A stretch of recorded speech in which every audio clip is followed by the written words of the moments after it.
So today we're going to be designing a truss. And if you don't know what a truss is, let me just run the program and we can look at a model of one.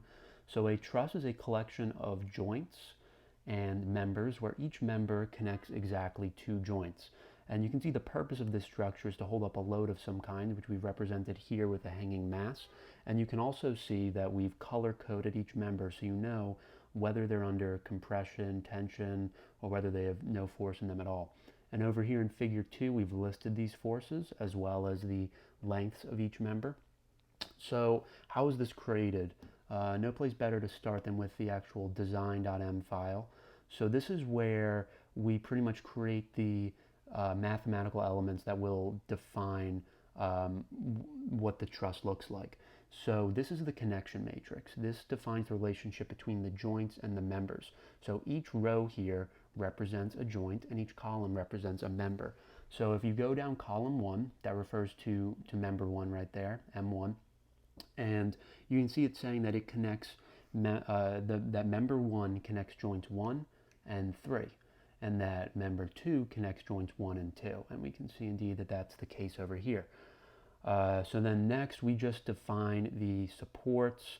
So we've got one support here, one support here. We know that because, again, the rows still are defining, they still refer to the joints. So we've got X component force at joint 1 and a Y component force at joint 1. And we've got a Y component force at joint 11, but no X component force. So you can tell that this thing is statically determinate. We've got it pinned here and a roller here. Next, we just define the coordinates of each joint. So let's see, this says it's at 0, 10. Yep, 0, 10. So that works. And finally, we just say what we want the load to be. And I've just got 1 Newton plugged in. And this is going to have 2 times J columns because it's defining both X component forces and Y component forces. So this is all the way at the end and still refers to joint 6 because it's a Y component. So then we just save all this and then it can be loaded into the algorithm. So the way this algorithm works, so this area right here is where we're finding the forces in each one of these members. So I'm just going to debug real quick just so that I can pull up what's going on here. Okay, so I'm gonna run, I'm gonna run it and it should bring us here.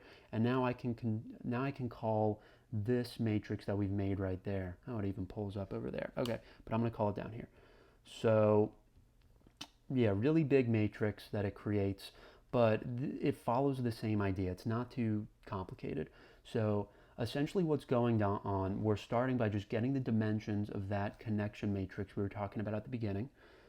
And then it's going to go down each row, where R is the amount of rows, and it's going to go down each column. And then it's pretty much just looking for a 1. So for example, if it goes to row 1, column 1, it's going to find a 1 right there. And then it's going to look for another 1 which isn't the same one as we found before. So really it's just looking for the second one that we know has to be in that column because we know every member connects 2 joints. So there has to always be 2 1s in each column. So once it finds what 2 joints that member is connecting, it's going to create a position vector.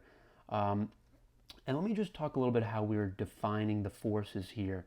We're defining all forces in each member as being tension forces.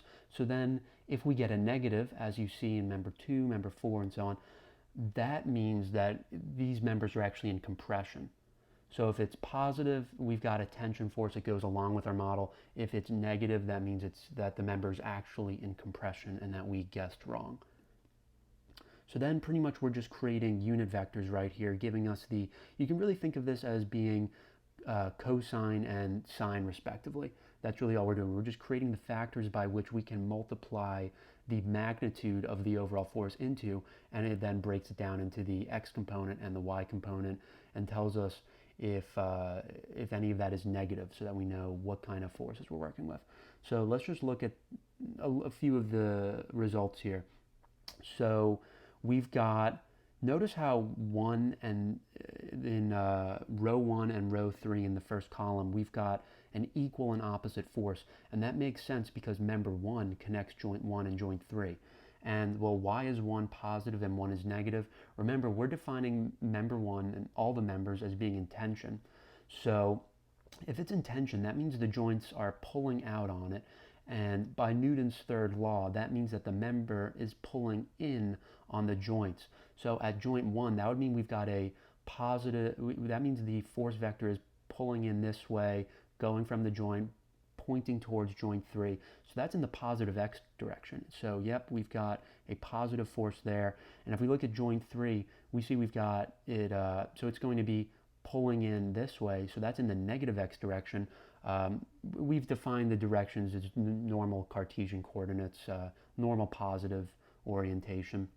So yeah, this is in the negative x direction, and we can see indeed that that's what we've got here. And let's just look real quick at the second member. I promise I'll stop there. So this is just straight across in the x direction. So yep, you're just going to have a positive 1. And if we go all the way down, we'll see it's not going to have any y component at all. So pretty much this is just the connection matrix blown up into, we've almost got twice as many elements because we're defining, so these rows here, these are the x components, and then these are the y components. And then what we do next, after that, we're then just finding these supports. And those would be the last 3 columns. These are the supports right here. And you can see we've got a lot of zeros here in those columns because we're not defining many supports, just 2.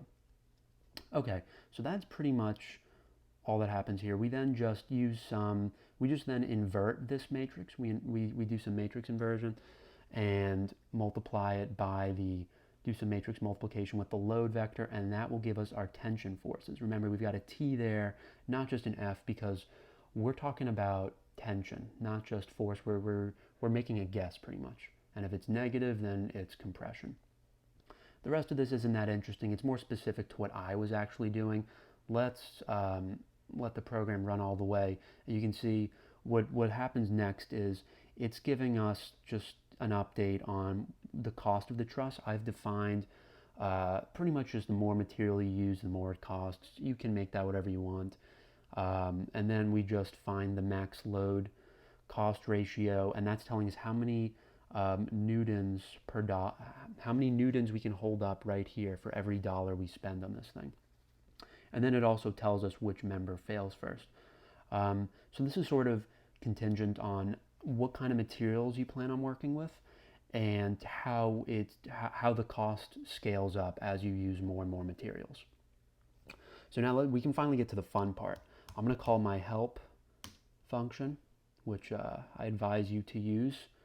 And you can see I've got a lot of different ways to play around with this truss. So let's think intuitively about what we'd want to do to this truss. We can see that member 10 was the first to fail, and that's right here. And that makes sense because we've got our 1 Newton mass hanging down, and it's pulling, it's compressing right here, pushing in on member 10, and we've got a 0 force right here. So clearly the load is not well distributed in that area. And why is this a 0 force? Because we've got a connection right here where these two are collinear, and then we've got a third connected in. So obviously this one can't be exerting any force, or else this would not be in static equilibrium. So let's see what happens when we actually, I'm going to move it 2 centimeters up. This is all in centimeters. And pi over 2, that's just in radians. That's just, think of a unit circle. Oh, never took off the debugging. That is my bad. Okay, so yeah, just moved it, as I said, up 2 centimeters, and let's see what happened. Yep, a much better load to cost ratio. We spent a little more, but we can also hold up more for how much we've spent, so that's a plus. So yeah, it's actually a huge increase in the load cost ratio because now this member actually is under tension, and it's helping hold up this mass. So yeah, you can see the utility that these functions have. And I think the rest of these you can figure out how to use on your own. You just call help, and yeah, it'll pretty much just tell you what to plug in. One more thing I want to talk about before ending this. So look at this note right here. It says changes are not reflected in design.m. That's this file. So notice I made this change, but that doesn't mean that it's changing. The x and y coordinates have not changed. Let's look at joint 5. So joint 5 now says 27 and 12. We know we moved it up 2. So yeah, that's probably that one or maybe that one. But point is, it hasn't changed here. So if you make a bunch of changes and really make a mess of this thing, and you just want to bring everything back to the way it was, all you have to do is run this design.m file, because it's saving all of these elements into the design.mat. And design.mat, if you remember, is what you're loading in and making changes on. But no changes are actually reflected in design.m. So if we want to return to normalcy, we just run design. That then restores the .mat file, and then we can run our main, and yep, everything's back to where it was, same load cost ratio. Okay, that is all. Hope you guys have some fun playing around with this, and feel free to comment with any questions, and I'll get back to you. Thanks so much.